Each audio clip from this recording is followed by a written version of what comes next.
Halo, pernah nggak sih Anda ngerasa, aduh pusing banget ya sama semua nasihat keuangan di luar sana?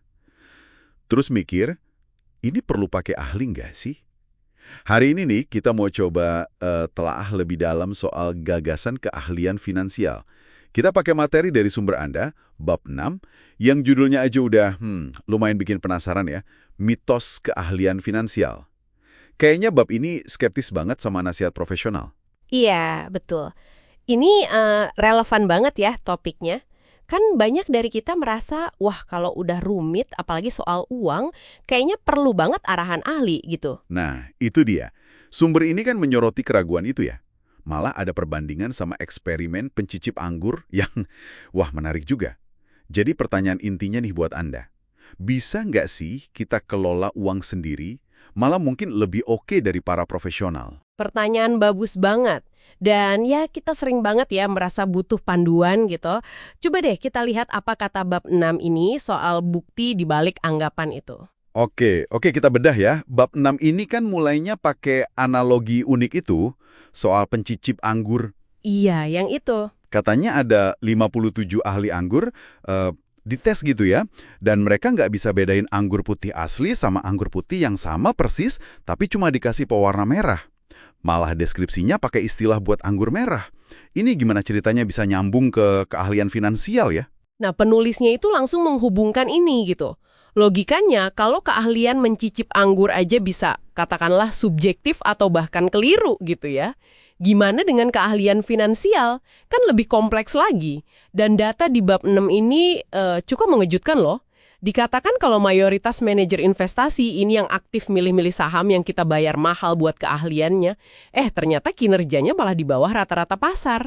Oh, di bawah rata-rata pasar. Iya, di bawah indeks pasar umum yang sebenarnya bisa kita dapat dengan strategi pasif yang lebih simpel. Angkanya disebut di situ sekitar 75% yang gagal ngalahin pasar. Tunggu. 75%. Jadi 3/4 ahli yang kita bayar mahal, itu kinerjanya malah kalah sama kalau kita ibaratnya diem aja ikutin pasar. Wah, itu lumayan ya. Iya, cukup bikin mikir kan? Dan kayaknya bab ini nggak cuma ngomongin data umum ya. Ada contoh-contoh spesifik juga soal kegagalan prediksi para ahli ini. Betul banget. Sumber Anda ini ngasih beberapa contoh yang cukup menohok ya. Ada cerita soal buletin market timing, yang kerjaannya prediksi kapan waktu terbaik beli atau jual saham, malah bangkrut karena prediksinya salah terus.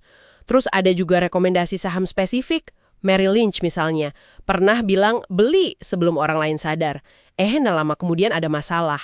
Atau Lehman Brothers yang dibilang jangan ragu dengan Lehman. Oh, yang itu ya? Tepat sebelum krisis finansial besar itu kan? Nah iya, tepat sebelum itu. Jadi ini kritik yang lumayan tajam ya, terutama buat para pakar yang sering kita lihat di TV atau media gitu. Iya ya, contohnya kuat banget itu. Nah, kalau memang data dan kasusnya kayak gitu, bab 6 ini jelasin nggak sih kenapa kok bisa para ahli ini sering keliru? Apa gitu penyebabnya? Ada beberapa poin yang diangkat di bab ini. Pertama, manajer investasi yang aktif itu cenderung terlalu sering transaksi. Jual beli gitu. Oh, terlalu aktif gitu ya? Iya, dan itu nggak cuma tambah biaya transaksi aja, tapi juga buka peluang buat bikin kesalahan. Mungkin karena panik atau terlalu percaya diri, ya biasa-biasa manusiawi lah. Tapi yang lebih penting lagi nih, menurut argumen di bab ini, adalah soal biaya. Mereka itu membebankan biaya yang tinggi ke Anda, para investor. Biaya apa aja tuh biasanya? Macam-macam. Ada yang namanya expense ratio, itu persentase tahunan yang dipotong dari total dana investasi Anda. Terus kadang ada juga load, itu kayak biaya komisi pas Anda beli reksadananya. Nah, biaya-biaya ini tuh langsung motong hasil investasi Anda. Dan parahnya biaya ini tetap dipotong, nggak peduli kinerja Anda lagi bagus atau jelek. Wah, jadi udah kinerjanya belum tentu bagus, biayanya jalan terus ya? Betul, ini kontras banget sama yang namanya investasi pasif, yang biayanya rendah. Misalnya kayak reksadana indeks, itu kan isinya cuma ngikutin kinerja pasar aja, nggak sok pilih-pilih saham juara. Biayanya jauh lebih kecil. Atau life cycle funds yang juga sempat disinggung di bagian lain sumber Anda. Oke, jadi paham nih arahnya. Ini bukan cuma kritik kosong ya, tapi juga ngasih semacam jalan keluar atau alternatif buat Anda. Jadi intinya tuh kita nggak harus jadi pakar super canggih, atau bayar mahal buat nasehat yang mungkin hasilnya gitu-gitu aja, atau malah di bawah rata-rata. Pesan utamanya kayaknya gini ya, investasi jangka panjang, yang simple, mungkin agak ngebosenin, dan biayanya murah, itu malah sering jadi juara. Keahlian itu bukan soal gelar atau prediksi hebat, tapi soal hasil akhir buat investornya. Bener gitu ya? Tepat sekali. Dan bab 6 ini seolah bilang, simple itu bukan berarti bodoh loh. Justru bisa jadi strategi cerdas karena kita meminimalkan dua hal tadi, biaya dan potensi kesalahan manusiawi. Ini sebenarnya ngasih semangat ya, kayak ngasih tahu Anda, hey, Anda tuh bisa kok ngelola keuangan dasar sendiri. Nggak perlu merasa minder atau terlalu bergantung sama yang namanya ahli. Bab ini bahkan kayaknya secara nggak langsung nanya, emang kebanyakan orang perlu banget ya penasihat keuangan profesional buat investasi dasar? Anda yang dengerin, dari bab 6 ini apa dong? Kayaknya intinya, jangan langsung telan mentah-mentah anggapan kalau kita wajib pakai pakar finansial ya. Iya, kurang lebih gitu.